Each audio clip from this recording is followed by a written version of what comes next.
এই মুহূর্তে আপনার কাছের কাউকে ফোন করুন।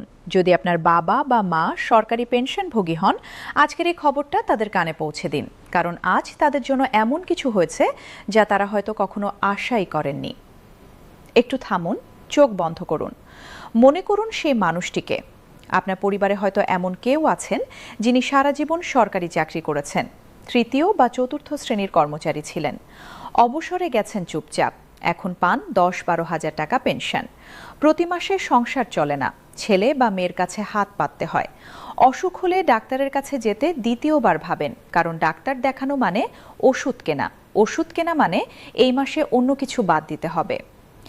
এই মানুষটির জন্য আজ এসেছে সেই খবর যা তার জীবনের মোড় ঘুরিয়ে দেবে।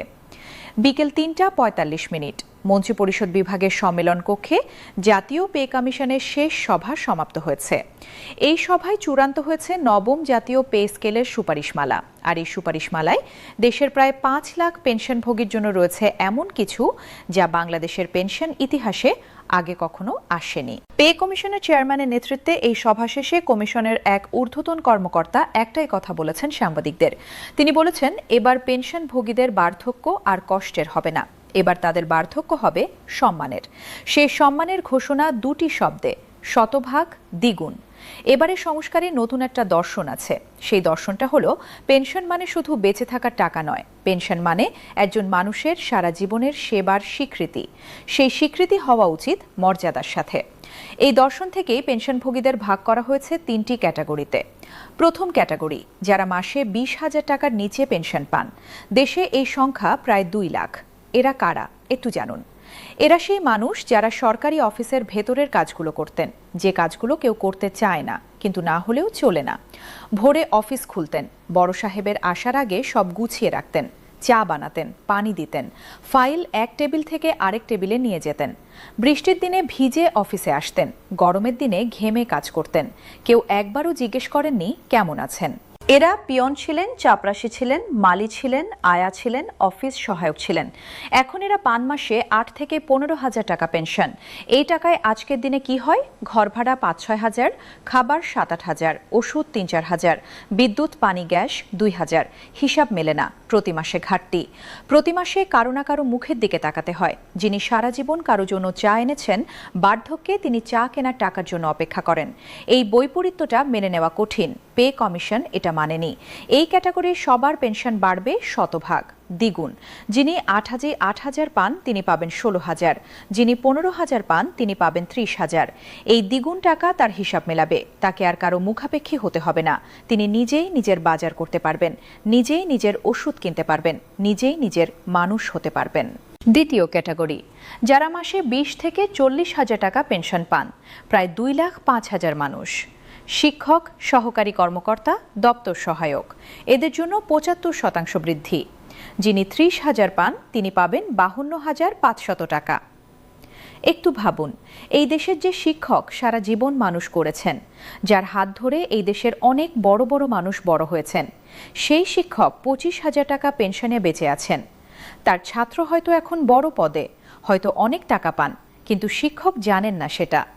শিক্ষক শুধু জানেন এই মাসে বাজেট কমাতে হবে। নতুন স্কেলে এই শিক্ষক পাবেন 43,750 টাকা। এই টাকা তার মুখে হাসি ফোটাবে, তার জীবনে একটু স্বস্তি আনবে। তৃতীয় ক্যাটাগরি, যারা মাসে 40 হাজার টাকার বেশি পেনশন পান, প্রায় 50 হাজার উচ্চপদস্থ অবসরপ্রাপ্ত কর্মকর্তা।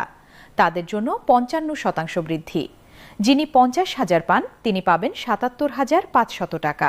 3 আলাদা হার কেন? কারণ প্রয়োজন আলাদা। যার হাতে কিছু নেই তার হাতে বেশি দাও, যার হাতেতে কিছু আছে তাকেও দাও, কিন্তু তুলনায় কম। এটাই ন্যায় বিচার। পে কমিশন এই সত্য বুঝেছে এবং সেই অনুযায়ী কাজ করেছে। এখন আসি এমন একটা সিদ্ধান্তের কথায় যা অনেক মানুষের জীবন আক্ষরিক অর্থেই বাঁচাতে পারে। চিকিৎসা ভাতা। বয়স হলে শরীর বিদ্রোহ করে, 50-এর পর রোগ আসতে শুরু করে একে একে। 60-এর পর ওষুধের তালিকা বড় হয়, 70-এর পর সকাল শুরু হয় ওষুধ খেয়ে। ডায়াবেটিস, রক্তচাপ, হৃদরোগ, কিডনির সমস্যা, বাতের ব্যথা, চোখের সমস্যা। প্রতি মাসে ওষুধের পেছনে চলে যায় 5 থেকে 10 হাজার টাকা, কিন্তু চিকিৎসা ভাতা পান কত? 2 থেকে 3 হাজার টাকা। 10,000 টাকার খরচ মেটাতে 3,000 ভাতা, বাকি 7,000 কোথা থেকে আসে? পেনশন কাটে, ছেলে দেয়, নয়তো কিছু ওষুধ বাদ দেন। কষ্ট করেন কিন্তু কাউকে বলেন না, কারণ বলতে লজ্জা লাগে, বোঝা হতে চান না। এই নীরব কষ্টটা পে কমিশন দেখেছে এবং সিদ্ধান্ত নিয়েছে এই অন্যায় আর থাকবে না। চিকিৎসা ভাতা হবে বয়সভিত্তিক। 75 বছর বা তার বেশি বয়সীরা পাবেন মাসে 10,000 টাকা। 55-এর কম বা পারিবারিক পেনশনভোগীরা পাবেন 5,000 টাকা। একটা হিসাব করি, 75 বছরের একজন মানুষ ডায়াবেটিসে 2,000, রক্তচাপে 1,500, হৃদরোগে 3,000, বাতে 1,000, চোখে 500, ভিটামিনে 500, মোট 8,500 টাকা। 10,000 টাকা ভাতায় পুরো ওষুধ কেনার পরেও 1,500 টাকা থাকবে। ওষুধের দোকানে আর হিসাব করতে হবে না, কোনটা ছেড়ে দেবেন ভাবতে হবে না। সব ওষুধ কিনে বাড়ি ফিরবেন, রাতে শান্তিতে ঘুমাবেন, ছেলেকে ফোন করে টাকা চাইতে হবে না। এই শান্তিটুকুই কি যথেষ্ট নয়? এই মুহূর্তে পে কমিশনের সদস্যরা রওনা হয়েছেন রাষ্ট্রীয় অতিথি ভবন যমুনার দিকে। প্রধান উপদেষ্টার হাতে তুলে দেওয়া হবে এই চূড়ান্ত সুপারিশমালা। অনুমোদনের প্রক্রিয়া শুরু হবে তারপরই। আশা করা হচ্ছে আগামী কয়েক সপ্তাহের মধ্যেই গেজেট আসবে, হয়তো ফেব্রুয়ারি থেকেই কার্যকর হবে সব। 5 লাখ পেনশনভোগীর জীবনে আসছে নতুন ভোর, আর সেই ভোরের আলোয় তো হবকিত হবেন সেই মানুষগুলো যারা সবচেয়ে অন্ধকারে ছিলেন, যারা সবচেয়ে বেশি দিয়েছেন কিন্তু সবচেয়ে কম পেয়েছেন। তাদের জন্য আজকের বার্তা একটাই, রাষ্ট্র তোমাদের ভোলেনি, তোমাদের সেবার মূল্য আছে, তোমাদের বার্ধক্য সম্মানের হবে। এই প্রতিশ্রুতিটুকু রাখতে পারলে এই দেশ সত্যিকারের মানবিক রাষ্ট্র হবে।